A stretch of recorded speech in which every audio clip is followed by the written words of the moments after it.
Salam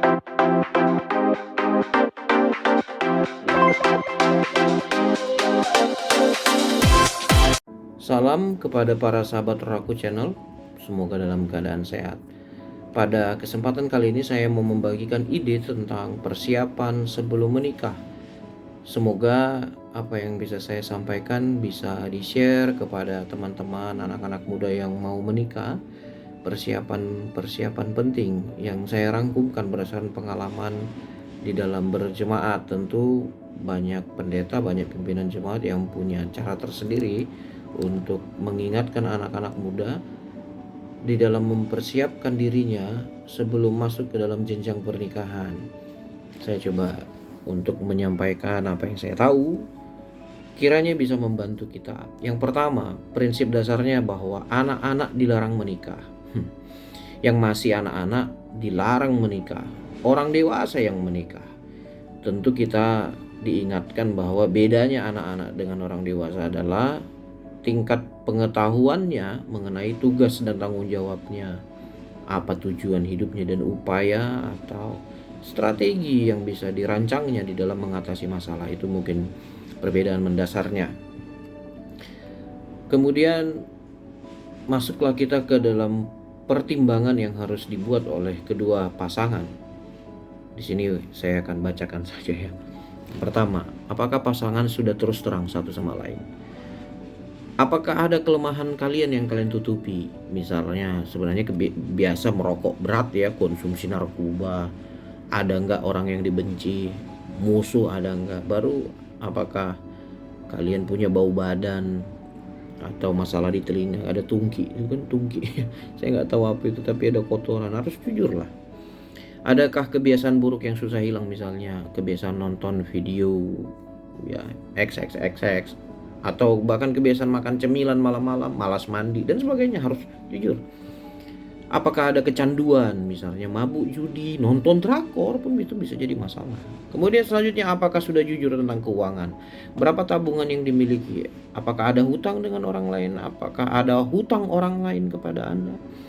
Lalu bagaimana nanti keuangan kalian untuk diatur? Siapa yang megang uang? Kadang-kadang ditemukan gitu, suami yang pegang uang, istri yang pegang uang. Tentukan supaya jangan komplain, atau malah pegang uang sendiri-sendiri ya gitu ya. Kemudian berapa uang yang akan diberikan untuk keluar dan operasional, itu subjektif ya, individual lah, kalian lah itu yang tahu. Tapi bagi saya juga sangat penting bagi pasangan ini, khususnya juga untuk perempuan, tolong jangan menikah dengan pria pemalas dan pengangguran. Lebih baik kalaupun dia belum dapat kerja atau belum punya finansial yang baik, tapi dia punya semangat bekerja, pertimbangkanlah. Tapi kalau udah pemalas, repot. Kemudian misalnya pada umumnya orang banyak ngutang setelah pernikahan selesai. Harus ada kesepakatan bersama bagaimana cara melunasinya. Kemudian apakah sudah jujur tentang masa lalu? Ini sensitif, tapi harus dibicarakan. Misalnya jujur tentang keperawanan gitu ya. Jujurlah tentang keperawanan dan keperjakaan, takutnya nanti jadi masalah. Karena saya juga pernah dengar begitu, bahwa si cewek ini nggak jujur bahwa dia nggak perawan lagi. Jadi pas malam pertama tuh si cowok marah dan cerai, besoknya cerai.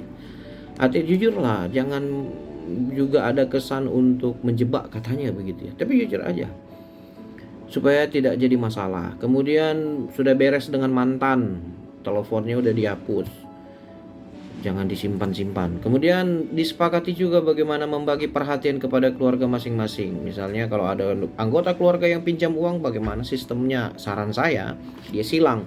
Kalau ada pihak keluarga yang mau pinjam uang, lapor atau minta ke laki-laki, demikian seterusnya, bergantian.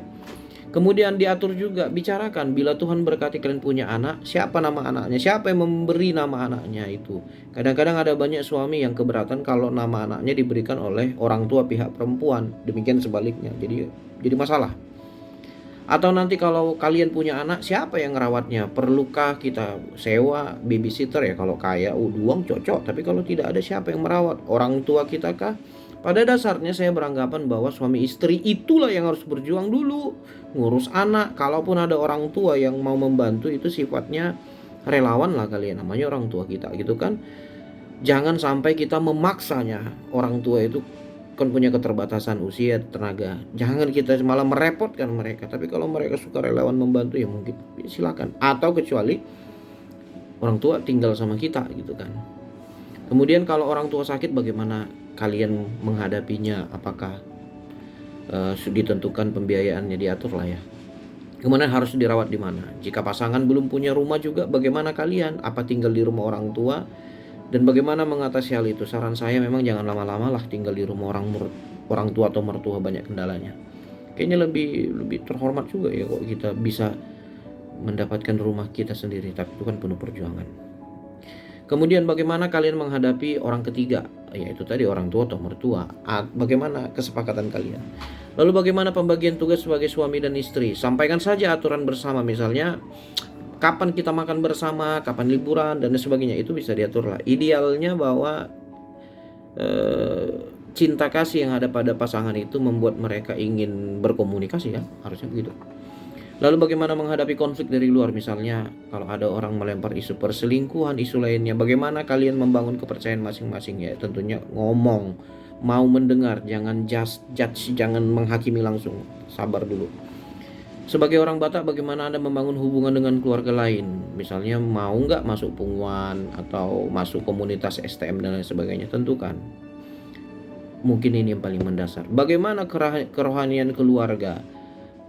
Kalau laki-laki, ya Anda harus memimpin kerohanian keluarga Anda kan, tapi kebanyakan enggak gitu. Istrinya yang jadi pemimpin rohaninya. Itu perlu dipikirkan lah. Kemudian bagaimana kalian membicarakan ibadah keluarga kalian, bagaimana kalian memberi persembahan kepada gereja atau orang lain dan lain sebagainya. Lalu bagaimana kalau terjadi konflik? Orang Batak bilang kalau konflik maka si cewek itu jangan lari ke pihak cewek ya, coba komunikasi ke pihak cowok, entah tulangnya si cowok itu. Pada dasarnya kayaknya begini sih menurut saya ya, jangan buru-buru tahu orang gitu ya. Itu disepakati, biar dulu kalian yang hadapi, disitunya terjadi pendewasaan. Menurut saya ini paling mendasar dari persiapan yang harus dimiliki setiap pasangan sebelum menikah. Memang perlu komunikasi, kemauan untuk mendengar, kemauan untuk memperbaiki segala sesuatu. Intinya begini, kalau kalian mencintai, kalian tidak mau melepaskan pasangan kalian. Selamat berjuang, semoga video ini membantu, dan tolong subscribe and like this video and share for everyone. Jadi bahasa Inggris, pokoknya bagikanlah kepada teman-teman yang mau menikah. Selamat menikmati momen pacarannya sebelum menikah, karena menikah bisa jadi neraka, pernikahan bisa jadi neraka dan bisa jadi surga, tergantung kita menyulut api atau menghembuskan angin sejuk. Tuhan memberkati.